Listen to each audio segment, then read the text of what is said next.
जब आप एकांत में भजन करते हैं, एकांत में नाम जप करते हैं, तो नाम जप के कई प्रभाव हैं। उनमें एक प्रभाव यह भी है कि नाम जितना जपा जाता है उतनी जल्दी पाप घटते हैं। जैसे मान लीजिए आपने अगर 1,00,000 नाम पूरे कर लिए तो आपका कोई एक पाप, जो आज तक आपने जितने पाप किए उनमें से एक पाप 1,00,000 नाम के बदले खत्म। लेकिन हमारी व्यासपीठ से हम निवेदन करते हैं गिनती नहीं करनी चाहिए, करते चलो करते चलो। लेकिन आप घर पर बैठ करके एकांत में बैठ करके 1,00,000 नाम जपेंगे तब एक पाप कटेगा। लेकिन जब इतने वैष्णव समूह चारों ओर बैठते हैं, भागवत जी सन्मुख होती है, व्यास आसन पर व्यास विराजमान है, भागवत जी की पवित्रतम कथा चल रही है, उस समय एक बार हरि बोल बोला जाता है तो वो 1,00,000 के समान हो जाता है। एक बार राधे श्याम बोला जाए, एक बार सीताराम बोला जाए, तो फिर वो 1,00,000 के समान ही उसका बल होता है। इसलिए कथा में भगवान नाम जब व्यास मंच से बुलवाया जाए ना तो खूब उत्साह से बोलना चाहिए। इतना सुंदर चरित्र है श्री चैतन्य महाप्रभु का। आप श्री नित्यानंद महाप्रभु को और श्री हरिदास ठाकुर जी आपके दोनों अनुयायी हुए, उनसे कहते हैं कि जाओ और घर घर से नाम की भिक्षा लेके आओ। अगर कोई राजी राजी हरि नाम नहीं बोलेगा तो जिद करके बुलवाएंगे, लेकिन बुलवाएंगे। तो नित्यानंद जी जाते और द्वार पर जाकर के कहते भिक्षा दे दो। तो द्वार के लोग कहते क्या भिक्षा में चाहिए? बोले हरि बोल बोल दो, बस एक बार हरि बोल बोल दो। कोई लड़ने लगता, ये हरि बोल बुलवाते रहते हो, हरि बोल बोलने से कोई घर चलता है क्या? नित्यानंद महाप्रभु कहते आपको घर चलाने के लिए क्या करना है? तो माताएं कहती हमको सब्जी बनानी है, रोटी बनानी है, चावल बनाने हैं, पति आएंगे आकर के चिल्लाएंगे भोजन कराओ, बच्चे आएंगे बोलेंगे भोजन कराओ, कौन? हम अगर भजन करेंगे तो भोजन कौन बनाएगा? तो नित्यानंद महाप्रभु बोलते मैं भोजन बना दूं, मैं भीतर जाके मैं सब्जी काट दूंगा, मैं दाल बना दूंगा, मैं रोटी बना दूंगा, आप भजन करो। मैं करूंगा आपकी सेवा, लेकिन आप भजन करो। तो कहते ऐसा क्या है इस हरि बोल में कि आप हमारे घर पे सब्जी काटने को तैयार हो, रोटी बनाने को तैयार हो? ऐसा क्या है हरि के नाम में? नित्यानंद महाप्रभु कहते हैं, बोले जिस प्रकार रसगुल्ला बोलते बोलते बोलते बोलते सामने वाले का मुख मीठा हो जाता है, लेकिन रसगुल्ला खाने पर ही उसका स्वाद असली पता चलता है, ऐसे मेरे बताने से तो आपको केवल मिठास का अनुभव होगा, जब स्वयं बोल करके देखोगे तब पता चलेगा कि हरि बोल से क्या होता है। मैया तेरे पांव पड़ूं एक बार हरि बोल, मैया तेरे पांव पड़ूं एक बार हरि बोल। और सामने वाले इतने जिद्दी नहीं बोल रहे, अब बताओ। तो नित्यानंद महाप्रभु पता क्या बोलते? यहीं मर जाऊंगो एक बार हरि बोल, यहीं मर जाऊंगो एक बार हरि बोल। लोग बाग दुनिया में सामने वाले को डराने के लिए कहते हैं फांसी लगा लूंगा, मुझे 1,00,000 रुपए दे दो, नहीं दिए तो मैं ऐसा कर लूंगा, नहीं दिए तो मैं ये कर लूंगा, तुमने अगर मुझसे शादी नहीं करी तो मैं नस काट लूंगा। लेकिन यहाँ नित्यानंद महाप्रभु कह रहे अगर तुमने हरि बोल नहीं बोला तो तुम्हारे द्वार पे ही अपने प्राण त्याग दूंगा, एक बार हरि बोल बोल दो, क्या जाता है तुम्हारा, एक बार बोल दो। तो सामने वाला थोड़ा झिझा करके बोलता, बोल दिया लो हरि बोल। नित्यानंद महाप्रभु बोले अब जब एक बार बोल दिया है तो एक बार और बोल दो। बोले तुमने कहा था एक बार बोलने को, कुछ लग थोड़ी रहा है, तुम्हारे पैसे थोड़ी लग रहे हैं, एक बार बोल दिया एक बार और बोल दो। कोई भी चीज सिंगल नहीं होनी चाहिए, युगल होनी चाहिए, एक बार और बोल दो। एक बार और बोल देते हरि बोल। नित्यानंद महाप्रभु कहते बस अब हम जा रहे हैं, जल्दी जाओ यहां से। तो नित्यानंद महाप्रभु कहते अब हम जा रहे हैं तो कम से कम विदाई तो दे दो हमको।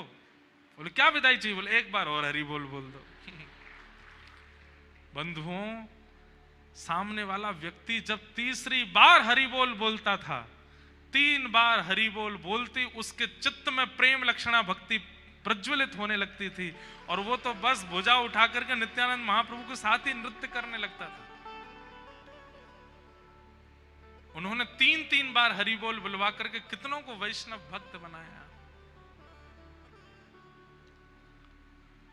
हरि नाम, हरि कथा, हरि स्वरूप की कैसी महिमा है, ये तो तभी पता चलेगा जब उसमें प्रवेश करोगे। केवल सुनने मात्र से काम नहीं चलेगा। एक बार हरि नाम को अपने जीवन में लेकर के देखिए, और फिर जीवन हरि नाम को दे करके देखिए, आप उसका अनुभव करेंगे। कैसा अनुभव? शरीर में कितनी भी बाधाएं हो जाएं, पीड़ा नहीं होगी आपको। जीवन में कितनी भी रुकावटें आ जाएं, आपको चिंता नहीं होगी आपको, अगर हरि नाम जीवन में होगा तो। जैसा एक सामान्य व्यक्ति का जीवन होता है वैसा ही चलेगा सब कुछ, लेकिन आप प्रभावित नहीं होगे उससे। ये हरिनाम की महिमा। 3 रूप हैं ठाकुर जी के, सच्चिदानंद रूपाय। सबसे पहला भगवान का स्वरूप क्या है? सत्य।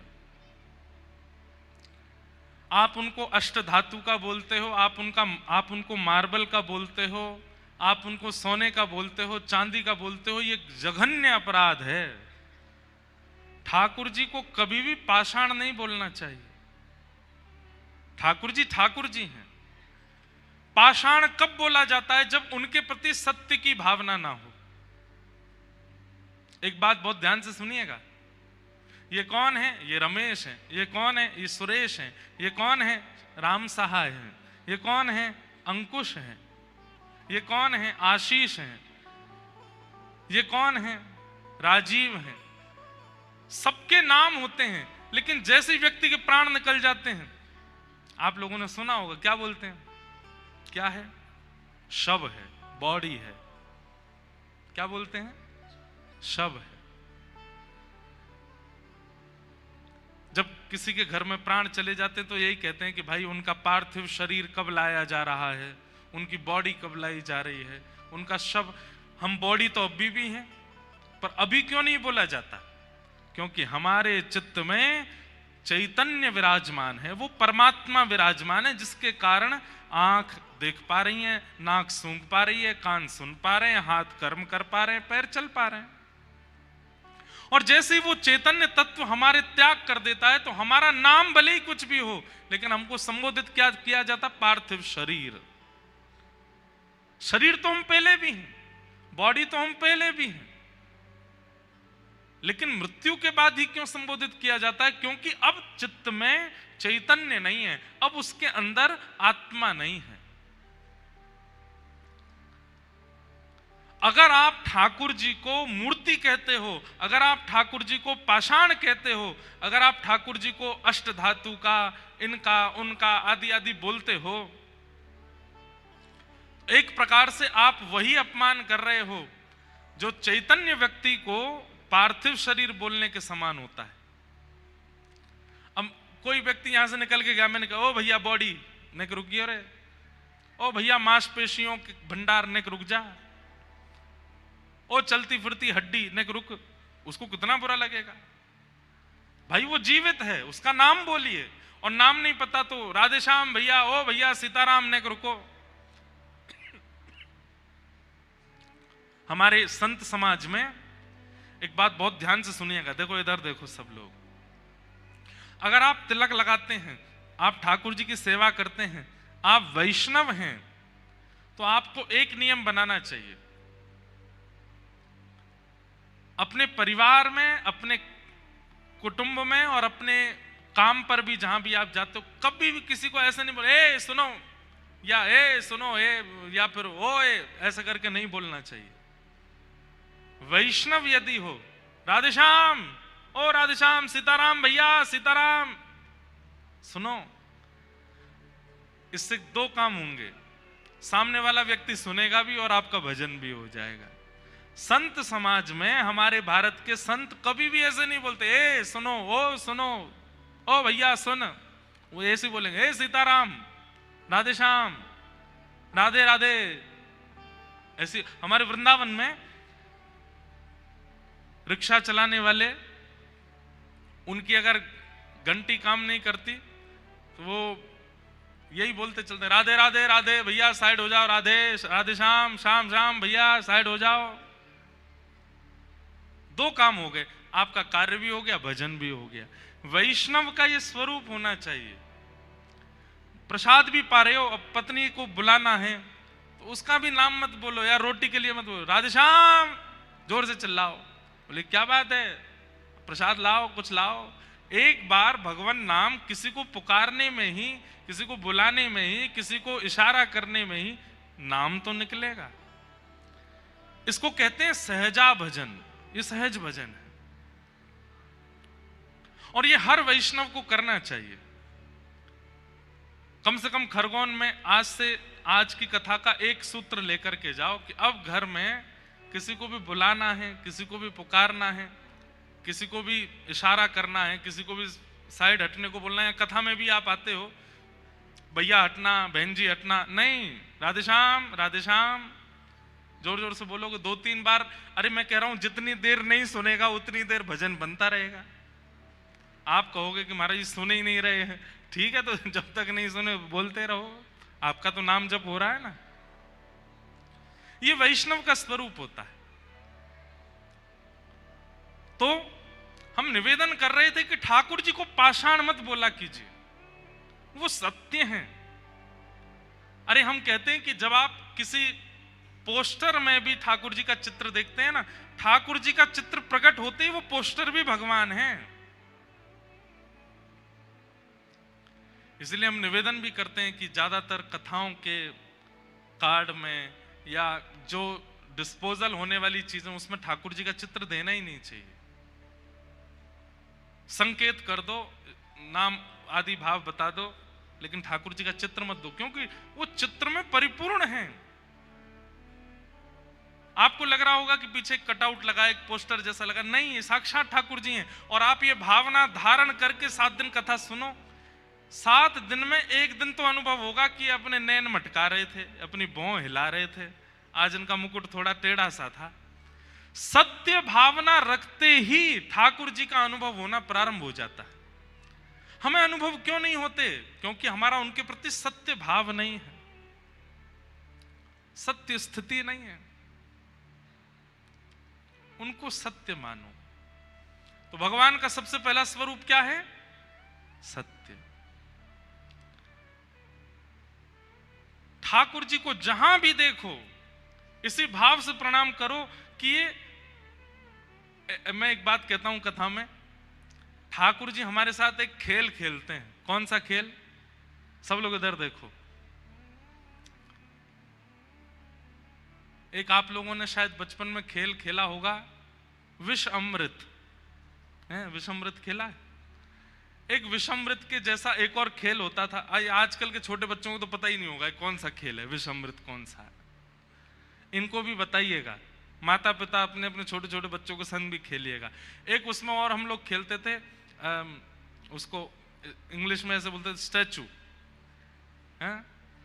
एक व्यक्ति गिनती करता था 10 तक, 1 2 3 4 10 तक गिनती करता था। पीछे उसके सारे बहन भाई अलग अलग आकृति बनाते थे, और जैसे ही 10 पूरा होता तो वो पीछे घूम के देखता, तो जो जैसा है वो वैसे ही रह जाता। अब उसका काम क्या है? सबको हंसाओ, और जो हंस गया, बात क्या है? छीना नहीं है, कुछ भी बोल सकते हो, कुछ भी कह सकते हो। सामने वाले ने अगर अपनी पलक झपकी, अगर वो जरा सा भी हंसा, तो आप जीत गए, वो हार गया। ठाकुर जी हमारे साथ ऐसा ही खेल खेल रहे हैं, स्वयं स्टैचू बन के खड़े, और हमसे कह रहे हैं अपने भक्ति के मार्ग से, अपने कथा के भाव से, अपने कीर्तन से, अपने भजन से, अपने नाम जप से तुम कैसे भी करके मेरे इस स्टैचू भाव को विलग करके दिखाओ। आज तक करते आए हैं ठाकुर जी, लेकिन ऐसे ही खड़े हैं। इसका मतलब वो जीत रहे हैं, हम हार रहे हैं। लेकिन मीराबाई ने ऐसा गाया कि ठाकुर जी हार गए, मीराबाई जीत गई। सूरदास जी ने ऐसा गाया, सूरदास जीत गए, ठाकुर जी हार गए। भैया भक्ति क्या है? एक खेल है। ठाकुर जी जहां पर मूर्ति बन करके खड़े हैं और हमें मानो एक चुनौती दे रहे हैं कि तुम अपने भजन नाम जप और अपने अपने जितने तुमसे साधन हो सके उनसे मेरे इस मूर्तिमंत रूप को सचल बना करके दिखाओ। और अगर तुमने सचल कर दिया, तुम जीते मैं हारा। लेकिन हम सब हारते जा रहे हैं। और हमें समय कितना मिला है पता है? 100 साल। 100 साल का समय मिला है, लेकिन 100 साल भी पूरे कोई कर नहीं पाता। कोई 80 में ही रुक जाता है, कोई 60 में ही रुक जाता है। आजकल तो 50 के बाद कभी भी रुक सकते हो, कोई भरोसा नहीं। कथा क्या है? वो जो मूर्ति बनने वाला जो खेल है, उस खेल में मूर्ति बने हुए ठाकुर जी को सचल कैसे किया जाता है, यह सिखाया जाता है कथा में। एक श्रीनाथ जी की परम भक्ता हुई अजब कुमारी, मैंने कई बार कथा सुनाई है अजब कुमारी जी की। अजब कुमारी जी गई गोवर्धन और श्री गिरिराज जी का दर्शन करके ऐसी आनंदित हो गई ठाकुर जी के रूप माधुरी में। सजल श्याम घन वरण लीन है, सजल श्याम घन वरण नील है। फिर चित अनत न भटक्यो, फिर चित अनत न भटक्यो। मेरो मन गिरधर छवि पे अटक्यो, मेरो गिरधर छवि पे। मेरो मन गिरधर छवि पे अटक्यो। मेरो गिरधर छवि पे। ऐसा मन अटक गया अजब कुमारी का। ठाकुर जी के सामने बैठती है और बस ये कहती है कि मुझे वापस नहीं जाना अपने घर, मैं आपके पास रहना चाहती। लेकिन राजकुमारी है, राजा की पुत्री है, जाना तो पड़ेगा। तो जब तक गिरिराज जी में रही तब तक मन में सोचती रही मैं क्या सेवा करूं। सबसे पूछा, गुसाई जी ने कहा कि हमारे यहाँ तो बहुत सेवक हैं, हमें आवश्यकता नहीं है। और भाई सब सेवक पुरुष हैं, अब तुम स्त्री हो, तुम आकर के सेवा करोगी, फिर पुरुष स्त्री कहीं कोई उनके मन में भाव ना आवे, तुम्हारे मन में कोई भाव ना आवे, और तुम्हारी सुरक्षा की भी जिम्मेवारी लेनी पड़ेगी, राजकुमारी हो, हम कैसे कोई सेवा बता दें मंदिर में। अजब कुमारी बोली तो मैं अपने आप कोई सेवा कर सकती हूँ। बोले क्या? बोले मैं खेल खेलूंगी ठाकुर जी के साथ। और अजब कुमारी ठाकुर जी के साथ चौसर खेलती थी। कभी बंधुओं करके देखिए, लूडो होता है ना, लूडो, कभी टाइम मिले, घर पे फ्री बैठे हो, ठाकुर जी के सामने लूडो खोल लो। हरी वाली जो पारी है वो ठाकुर जी की तरफ कर दो, लाल वाली अपनी तरफ कर लो। ऐसा कहते हैं हरी हरावे लाल जितावे। और फिर उसमें क्या कीजिए, ये कोई शास्त्रीय बात नहीं है, लेकिन कर सकते हैं। परंतु देखिए, भक्त जो करता है ना वो शास्त्रीय हो जाता है। एक बार अपनी चाल चलो और फिर दूसरी बार ठाकुर जी की चाल चलो, पर चीटिंग मत करना। आप अनुभव करेंगे कि जब आपकी गोटी कटने वाली होगी ना ठाकुर जी से, तो ठाकुर जी के मुख पर एक अद्भुत प्रसन्नता होगी। और जब ठाकुर जी की आप काटने वाले होगे, तो ठाकुर जी के मुख पर थोड़ी सी उदासी दिखेगी। ठाकुर जी घबरा रहे, मेरी गोटी मत काटे। और ये हमने कहां से सीखा? ये अजब कुमारी से सीखा। अजब कुमारी ठाकुर जी के सामने चौसर खेलती है, एक बार अपनी चाल चलती है, दूसरी बार ठाकुर जी की चाल चलती है। अजब कुमारी इतनी निपुण है खेल में, उससे कोई नहीं जीत सकता। लेकिन हर दिन खेल खेलते खेलते खेलते खेलते अंत में जैसे ही अजब कुमारी जीतने वाली होती है, ठाकुर जी को जिता देती है। और जैसे ही ठाकुर जी को जिताती है, ठाकुर जी के मुखमंडल पर एक अद्भुत प्रसन्नता, जिसका दर्शन सब दर्शनार्थियों को होता था। ठाकुर जी मुस्कुरा रहे हैं, ठाकुर जी के गाल गोल गोल हो रहे हैं, ठाकुर जी थोड़े अधर चौड़ा रहे हैं, प्रसन्न हो रहे हैं। लेकिन जिस दिन अजब कुमारी को वापस अपने घर जाना था, उस दिन बोली, रोज जिता देती हूं, सबको लगता है कि आप जीतते हो, पर मुझसे कोई जीत जाए ये किसी में सामर्थ्य नहीं, आज मैं हराऊंगी आपको। और ठाकुर जी के सामने चौसर खेलने के लिए जब बैठी, ऐसी चाल चली, ऐसी बाजी चली कि सामने श्रीनाथ जी के मुखमंडल पर प्रश्वेत आने लगा, पसीने आ गए ठाकुर जी को। बोले आज तो मैं हार जाऊंगा, आज ये जीत जाएगी। और जैसी अजब कुमारी ने देखा कि ठाकुर जी के मुख पे पसीने आ रहे हैं, ठाकुर जी घबरा रहे हैं कि मैं आज हार जाऊंगा, ठाकुर जी की हारी हुई बाजी को अंत में आते आते अजब कुमारी ने फिर जिता दिया, ठाकुर जी जीत गए।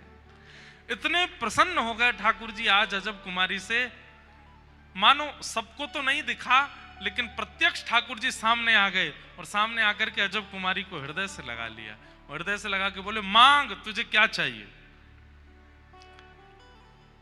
बोले, या तो मुझे अपने पास रख लो या आप मेरे पास आ जाओ। मैं आपके पास रह पाऊं ऐसी अभी व्यवस्था नहीं बन पाएगी, इसलिए आप ही मेरे पास पधारो। और श्रीनाथ जी गोवर्धन से मेवाड़ पहुंच गए अजब कुमारी के पास। आज भी हमारे श्रीजी बाबा श्रीनाथ जी मेवाड़ में विराजमान है। किसके लिए? अजब कुमारी के लिए। कहने का अभिप्राय, ठाकुर जी मूर्तिमंत हैं, लेकिन अजब कुमारी ने अपनी भावना से ठाकुर जी के उस मूर्तिमंत को सचल कर दिया। हम आज भी अपने ठाकुर जी को मूर्तिमंत ही देख रहे हैं, हमारे ठाकुर जी सचल नहीं होते। क्यों? हमारी भक्ति में कमी है, हमारे विश्वास में कमी है, हम ठाकुर जी को सत्य मानते नहीं हैं, इसलिए ठाकुर जी सचल होते नहीं हैं। कर्माबाई की खिचड़ी खाने जगन्नाथ जी दौड़े चले आते हैं, सूरदास के पद सुनने के लिए श्रीनाथ जी दौड़े चले आते हैं, कुम्मन दास के खेत में बीज बोने के लिए ठाकुर जी चले आते हैं। और हम कुछ भी करते रहे, ठाकुर जी कुछ करते ही नहीं है। क्यों? हमारी भावना में कहीं कमी है। इसलिए भागवत जी के प्रारंभ में ही बताया गया है, ठाकुर जी को पाषाण मत मानिए, ठाकुर जी को मूर्ति मत मानिए। ठाकुर जी कौन है? सत्य हैं, सचल है। आप कभी भी ठाकुर जी के स्वरूप को देखिए और उसमें यह भाव रखो कि हे नाथ, बहुत देर हो गई, आप एक आसन पर खड़े हैं, थोड़ी देर बैठ जाइए ना, थोड़े आपके चरण दबा दें, आप थक तो नहीं गए होंगे, आप हार तो नहीं। अरे कहां, हम लोगों की भक्ति तो ऐसी, अपने कमरों में डबल एसी लगाते हैं, ठाकुर जी के कमरे में पंखा वो भी रात में बंद कर देते हैं, बिल आएगा। हम कहां से ठाकुर जी का अनुभव कर सकते हैं जब हमारे अंदर इतनी चैतन्य भावना भी नहीं है ठाकुर जी के लिए? तो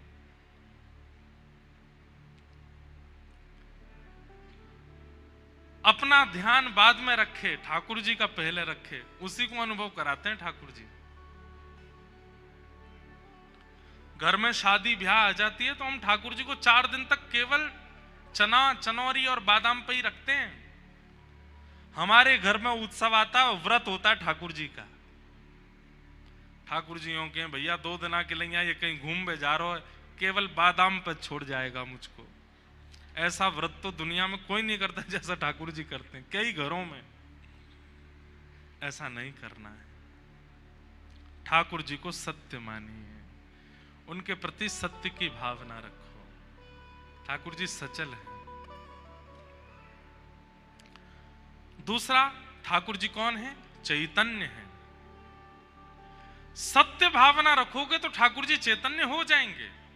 चैतन्य मतलब वो हाथ भी हिलाएंगे, पैर भी चलाएंगे, नैन भी मटकाएंगे, आंखें बंद भी करेंगे, खोलेंगे भी, खाएंगे भी, पिएंगे भी, हंसेंगे भी, बात भी करेंगे। बस करना इतना है कि ठाकुर जी के प्रति सत्य भावना रखो। सत्य भावना रखोगे, ठाकुर जी चैतन्य हो जाएंगे। और जैसे ही ठाकुर जी चैतन्य होंगे, जीवन में आनंद आ जाएगा। और एक बात सुनिएगा, जिस व्यक्ति के जीवन में सुख आता है उसको दुख का अनुभव होता है, पर जिस व्यक्ति के जीवन में एक बार आनंद आ जाता है ना, फिर उसको दुख का अनुभव नहीं होता। हमारे वृंदावन में सुख नहीं है, वृंदावन में आनंद है। बिहारी जी के दर्शन के लिए लाइन में लगे महाराज, पीछे से रेला धक्का दे रहा है, आगे से रेला पीछे फेंक रहा है, ऊपर से धूप पड़ रही है, सांस नहीं ले पा रहे हैं। लेकिन फिर भी प्रसन्नता है। इसी को आनंद कहते हैं कि अव्यवस्था है, पर अव्यवस्था में भी आपका चित्त परम आनंद में है। अभी आप सब लोग नीचे बैठे हो, फर्श पे बैठे हो, कूलर किनारों में लगे हैं, बीच में पंखे लगे हैं, वो भी बहुत ऊपर लगे हैं। किसी को हवा आ रही है, किसी को नहीं आ रही, कोई तो अपने किसी कार्ड से ही अपने पंखा कर रहे हैं, पर फिर भी आप इतने प्रसन्न मुद्रा में बैठे हैं। क्यों? क्योंकि आप सुख में नहीं हो, आप आनंद में हो। और भगवत संबंधी क्रियाओं में सुख नहीं होता है, भगवत संबंधी क्रियाओं में आनंद ही होता है। आनंद का मतलब क्या है? अव्यवस्था में भी जो हमें प्रसन्न करता है उसे आनंद कहते हैं। जहां बहुत व्यवस्थित नहीं है फिर भी हम प्रसन्न हैं, उसे आनंद कहते हैं।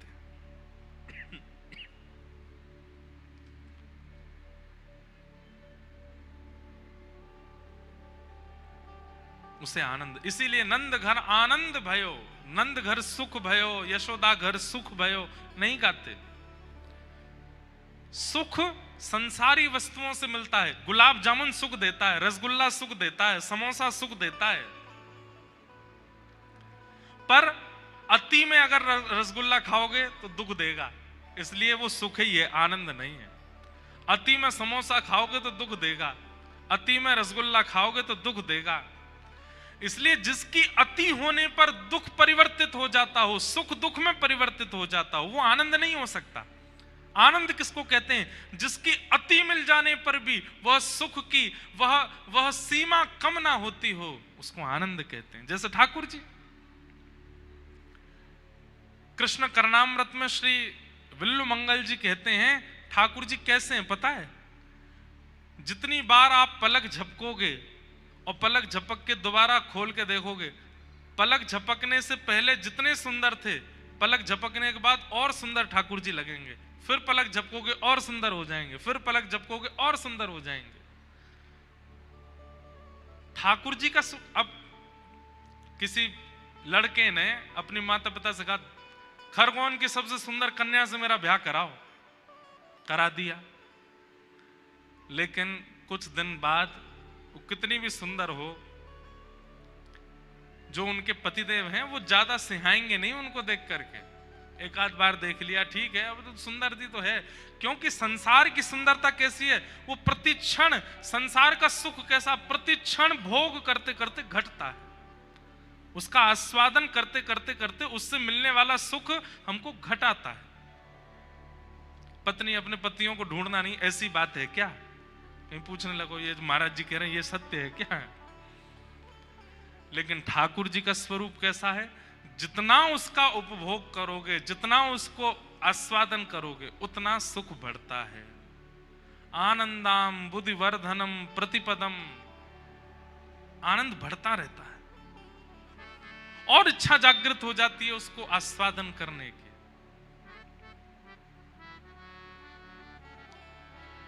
इसलिए ठाकुर जी कौन है? आनंद, सुख नहीं है।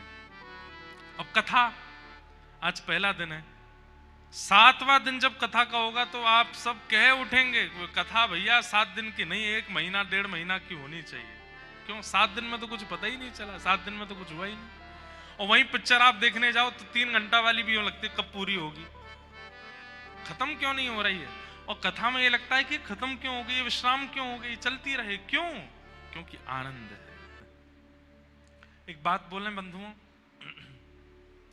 ठाकुर जी की सेवा अगर घर पर विराजमान है और आप ठाकुर जी की खूब सेवा करते हैं, कथा सुनते हैं, सत्संग करते हैं, तिलक लगाते हैं, कंठी पहनते हैं, एकादशी करते हैं, तो संसारी उपलब्धियां और संसारी रुकावटों से आप विचलित नहीं होगे। ये एक घोर संसारी व्यक्ति का लक्षण है कि वो रोता ही रहता है, मुझे ये नहीं मिला, मुझे ये नहीं मिल रहा, मेरे साथ ये नहीं हो रहा, मेरा ये काम नहीं बन रहा, मेरे बच्चों को ये प्राप्त नहीं हो रहा, मेरी पत्नी ऐसी। वो रोने वाली जो स्थिति है वो महासंसारी व्यक्ति की होती है। भगवत भक्त कभी रोता नहीं, वो हर चीज का धन्यवाद और कहता है। जैसे कहीं पर इन्वेस्टमेंट किया और लॉस हो गया, धन्यवाद ठाकुर जी आपकी बड़ी कृपा। निश्चित ही ये पैसा अगर मेरे पास रहता तो मेरे और मेरे परिवार के लोगों की मति को भ्रष्ट कर देता। आपने कहीं लगवा करके नष्ट करवा दिया। बहुत बहुत कृपा आपकी, धन्यवाद। वैष्णव व्यक्ति हर स्थिति की धन्यवाद कहता है। पत्नी अनुकूल मिल गई, धन्यवाद प्रभु, मैं अकेला भजन करता था, अब दोनों भजन करेंगे। और प्रतिकूल मिल गई तो भी ठाकुर जी बड़ी कृपा आपकी, आपने प्रतिकूल पत्नी दी है। मेरी सुनती ही नहीं है, मेरी मानती ही नहीं है, मेरे प्रति बिल्कुल सम्मान नहीं रखती। बहुत अच्छी कृपा है आपकी। क्यों? अगर जरा भी सम्मान करती, प्रेम करती तो इससे भी प्रेम हो जाता मुझे। आपने अच्छा किया, इसको विपरीत रखा, अब इसके बट का प्रेम भी आपसे ही करूंगा मैं। हर चीज में प्रसन्न। चलते चलते गिर गए, पांव टूट गया।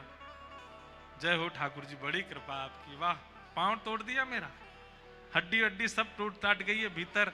डॉक्टरों ने कहा है 3 फ्रैक्चर आए। मुझे पता है आप चाहते हैं कि मैं कुछ दिन आराम करूं, इसीलिए मेरा पांव तोड़वा दे। कोई नहीं, अब आराम करूंगा, आप जैसे चाहोगे। वैष्णव व्यक्ति का यह स्वरूप होता है, वो किसी भी बात की ठाकुर जी से शिकायत नहीं करता, हर स्थिति को स्वीकार करता है, चाहे जैसी हो।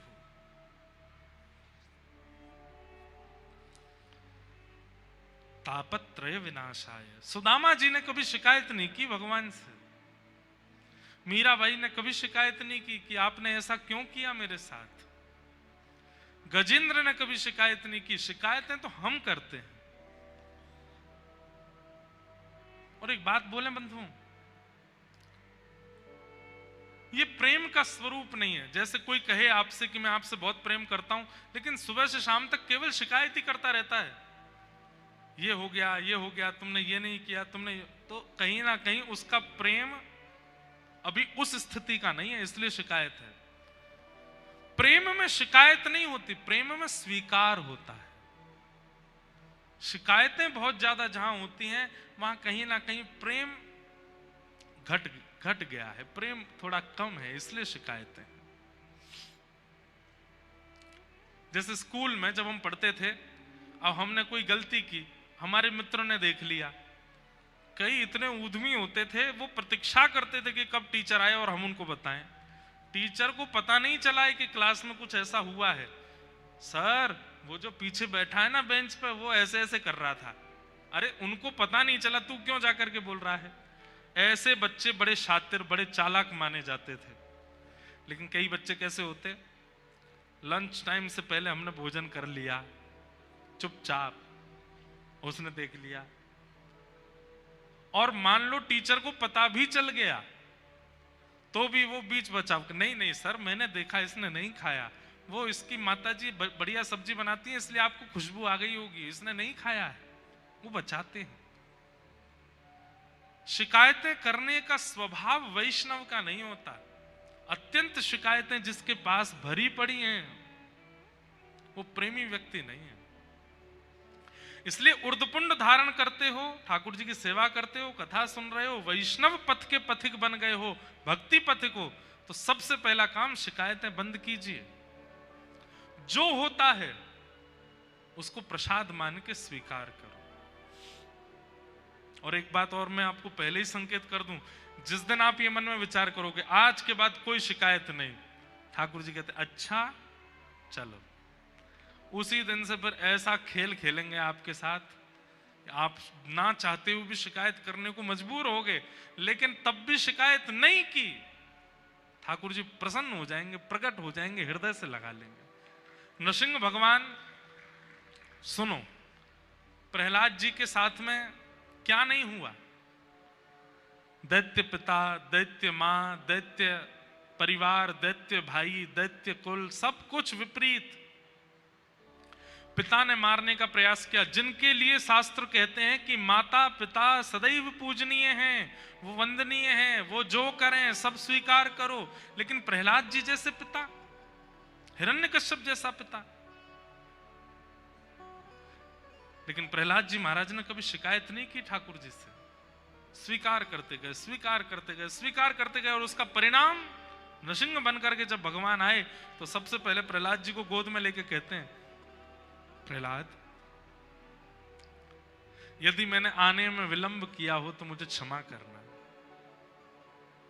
तुम्हारे साथ कुछ गलत हुआ, ये सब मैं देखता रहा, इसके लिए मुझे क्षमा करना। तो प्रहलाद जी महाराज कहते हैं, भगवान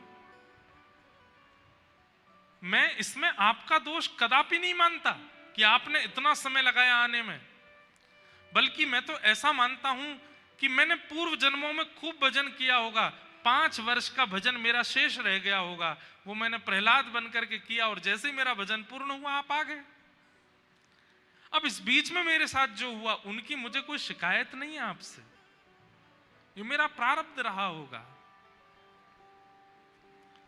और एक बात कहें बंधुओं, प्रेमी व्यक्ति के प्रति और प्रेम प्रकट हो जाता है जब वो व्यक्ति सहकर के भी शिकायत नहीं करता।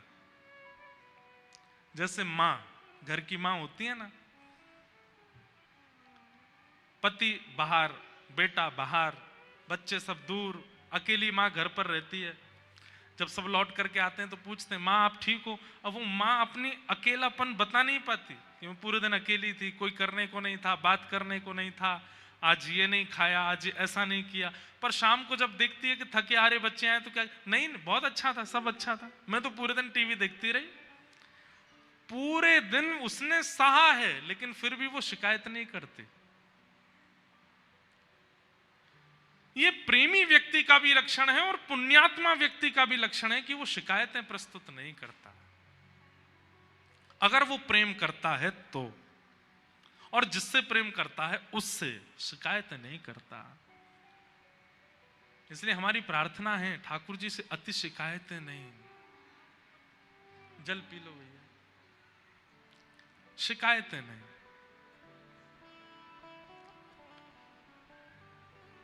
तापत्रय विनाशाय श्री कृष्णाय वयं नमः।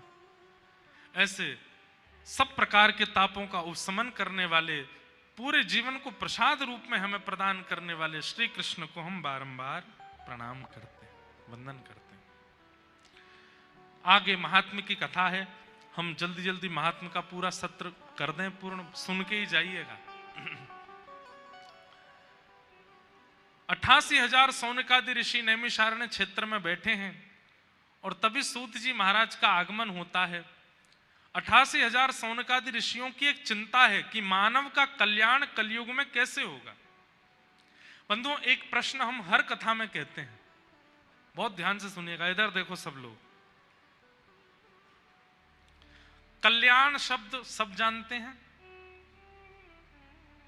पर वास्तव में मानव कल्याण कहते किसको है? हमारा कल्याण किस में है? कभी विचार किया मेरा कल्याण किस में होगा? मैं ऐसा क्या करूं जिससे मेरा कल्याण हो? तो आप विचार करेंगे कि अति धन कमाने से कल्याण होगा, तो रावण का नहीं हुआ था। आप विचार करेंगे कि सुंदर पत्नी के होने से कल्याण होगा, मंदोदरी सुंदर भी थी। आप मन में विचार करेंगे कि बहुत ऐश्वर्य, यश और कीर्ति होने से कल्याण होता है। कीर्ति हिरण्यकश्यप और हिरण्याक्ष की तीनों लोकों में थी। कीर्ति होना, संपत्ति होना, धन होना, पढ़ लिख करके योग्य बनना। रावण बहुत विद्वान था। रावण जिस ग्रंथ को देख लेता था, उस ग्रंथ को एक बार देखता था और सारा ग्रंथ उसको कंठस्थ याद हो जाता था, ऐसा विद्वान था। पढ़ा लिखा होना, धनवान होना, कीर्तिवान होना, ये सब कल्याण नहीं है। कल्याण क्या है? बहुत ध्यान से सुनिएगा। अपनी किसी क्रिया से, अपने जीवन के व्यवहार से, अपने जीवनचर्या से, अपनी दिनचर्या से आप मां के प्रिय तो बन गए, पिता के प्रिय तो बन गए, पत्नी के प्रिय तो बन गए, पति के प्रिय तो बन गए, बच्चों के प्रिय तो बन गए, सबके प्रिय बन गए। लेकिन कल्याण तब होगा जब हरि प्रिय बनोगे, हरि के प्रिय बनोगे। समझ में आई बात? मुझे हरि प्रिय हैं, हम सबको हरि प्रिय हैं, पर हम सब में हरि को 4-5 लोग ही प्रिय होंगे। यहां जितने बैठे हैं मुझसे लेके पीछे तक हम हजारों हैं और हम सबको हरि प्रिय हैं, पर हम सब में हरि को कौन प्रिय है? ये गिनती के 4-5 ही होंगे, और 4-5 भी ज्यादा बोल रहा हूं, 1 या 2 ही होंगे इस पूरे पंडाल में। और जो हरि का प्रिय है उसने अपने जीवन का कल्याण कर लिया। फिर तो महाराज पहाड़ से फेंक दो तो भी प्रहलाद नहीं मरेगा, हाथियों से कुचलवा दो तो भी प्रहलाद का बाल बांका नहीं हो सकता, विष का प्याला मीरा को पिला दो तो भी अमृत बन जाएगा, सूरदास के नेत्र छीन लो तब भी वो पूरे विश्व को दिखा देगा, कालिदास की जीभ काट दो फिर भी उसके छंद, उसकी वाणी पूरे विश्व को ज्ञान दे देगी। क्यों? क्योंकि वो हरि प्रिय बन गए, हरि के प्रिय। हमारे आचार्य चरण, जिस परंपरा में हमारी दीक्षा है, श्रीमद रामानुजाचार्य जी महाराज, वो कैसे हरिप्रिय थे। आज जो माताएं यहाँ पर नृत्य कर रही थी कथा के प्रारंभ में, उसमें जो पद गाया गया वैसे तो वो बहुत प्रसिद्ध पद है, हेरी सखी मंगल गाओ री, धरती अंबर सजाओ री। वो पद भक्तमाल कथा में गाया गया था। क्यों गाया गया था पता है? हमेशा उस पद का गायन कब होता है? जब घर पर गुरु आते हैं, जब घर पर ठाकुर जी आते हैं तो घर के लोग उस पद को गाते हैं। पर आप आश्चर्य करेंगे, वो पद हमने कथा में पता किन के भाव से गाया? आचार्य चरण भक्त आया है तब ठाकुर जी गा रहे हैं, हेरी सखी मंगल गाओ रे, धरती अंबर। कथा बहुत सुंदर है कि दक्षिण भारत में एक स्थान है जिसका नाम है श्रीरंगम। क्या नाम है? पीलू। श्रीरंगम। श्रीरंगम में भगवान पौढ़ानाथ विराजमान है, ऐसे शेष शैया पर पौड़े हैं, और वहां एक आचार्य चरण विराजते थे जिनका नाम था श्री यामुनाचार्य जी। क्या नाम था? यामुनाचार्य। और दक्षिण में एक स्थान है कांचीपुरम, वहां कांचीपुरम में विराजमान थे श्री रामानुजाचार्य। तो व्यास मंच पर भागवत जी के नीचे आप लोग तिलक का दर्शन कर रहे हो ना, ये रामानुजाचार्य जी का तिलक है। तो रामानुजाचार्य जी के मन में आया कि मैं यामुनाचार्य जी से दीक्षा ले लूं, और उसी समय यामुनाचार्य जी के मन में आया कि अब मैं वृद्ध हो गया हूं, मेरे बाद इस गद्दी पर बैठने का अधिकारी कांचीपुरम में विराजमान रामानुजाचार्य है, क्यों ना मैं उनको बुला करके गद्दी पर बैठा दूं। लेकिन इस बात को जब ठाकुर जी ने सुना कि यामुनाचार्य जी और रामानुजाचार्य ये दोनों मिलने वाले हैं, गुरु दीक्षा देने वाले हैं और ये उनके शिष्य बनने वाले हैं, तो ठाकुर जी को चिंता हो गई। क्यों? बोले भैया अगर ये दोनों आचार्य मिल गए तो पूरी पृथ्वी का कल्याण करके, उद्धार करके सबको वैकुंठ पहुंचा देंगे, और फिर पृथ्वी पर कोई बचेगा नहीं जन्म लेने के लिए। ये पृथ्वी केवल समुद्र और पेड़ पौधों से ही घूमती रहेगी अकेली, इस पर मानव तो बचेंगे ही नहीं। और केवल मानव नहीं, ये जीवात्माओं का भी कल्याण कर देंगे, ये पशु पक्षियों का भी कल्याण कर देंगे, क्योंकि दोनों में भक्ति की ऐसी स्थिति है, ये जहां जाएंगे वहां कल्याण करते चले जाएंगे। और अगर ये दोनों मिल गए, पूरे विश्व का कल्याण हो गया, तो फिर धरती कैसे चलेगी? इसलिए ठाकुर जी ने विचार किया इन दोनों का मिलन होना नहीं चाहिए। सोचो, ठाकुर जी कह रहे हैं ये दो भक्त मिल ना जाएं, क्योंकि ये दोनों मिल गए तो पूरी पृथ्वी का वैकुंठ गमन करा देंगे, सबका कल्याण कर देंगे। तो यामुनाचार्य जी गए, ठाकुर जी पौढ़ानाथ रंगनाथ भगवान के पास जाकर के बोले, भगवान आपने मुझे स्मरण किया। तब ठाकुर जी बोले, यामुनाचार्य जी अब मुझे आपकी बहुत याद आ रही है, अब आप एक काम करो। बोले क्या? धराधाम छोड़ करके वैकुंठ आ जाओ मेरे पास। तो यामुनाचार्य जी बोले, भगवान अभी मेरे को रोग लगा है, रोग ठीक हो जाए, बिल्कुल स्वस्थ हो जाए, फिर मैं वैकुंठ आ जाऊंगा। बोले नहीं, अब मुझसे रहा नहीं जा रहा, अब तुम जल्दी आओ मेरे पास। क्योंकि ठाकुर जी चाह रहे हैं कि रामानुजाचार्य आए उससे पहले ये वैकुंठ आ जाएं। तो यामुनाचार्य जी बोले, मेरे कुछ काम रह गए उसके लिए कुछ समय मिल जाएगा। ठाकुर जी बोले कितना समय चाहिए? तो यामुनाचार्य जी बोले केवल 8 दिन का समय दे दो। ठाकुर जी बोले 8 दिन में तो रामानुजाचार्य जी नहीं आ पाएंगे, 8 दिन मांग रहे दे देते हैं। तो ठीक है, 8 दिन में आप वैकुंठ आ जाना।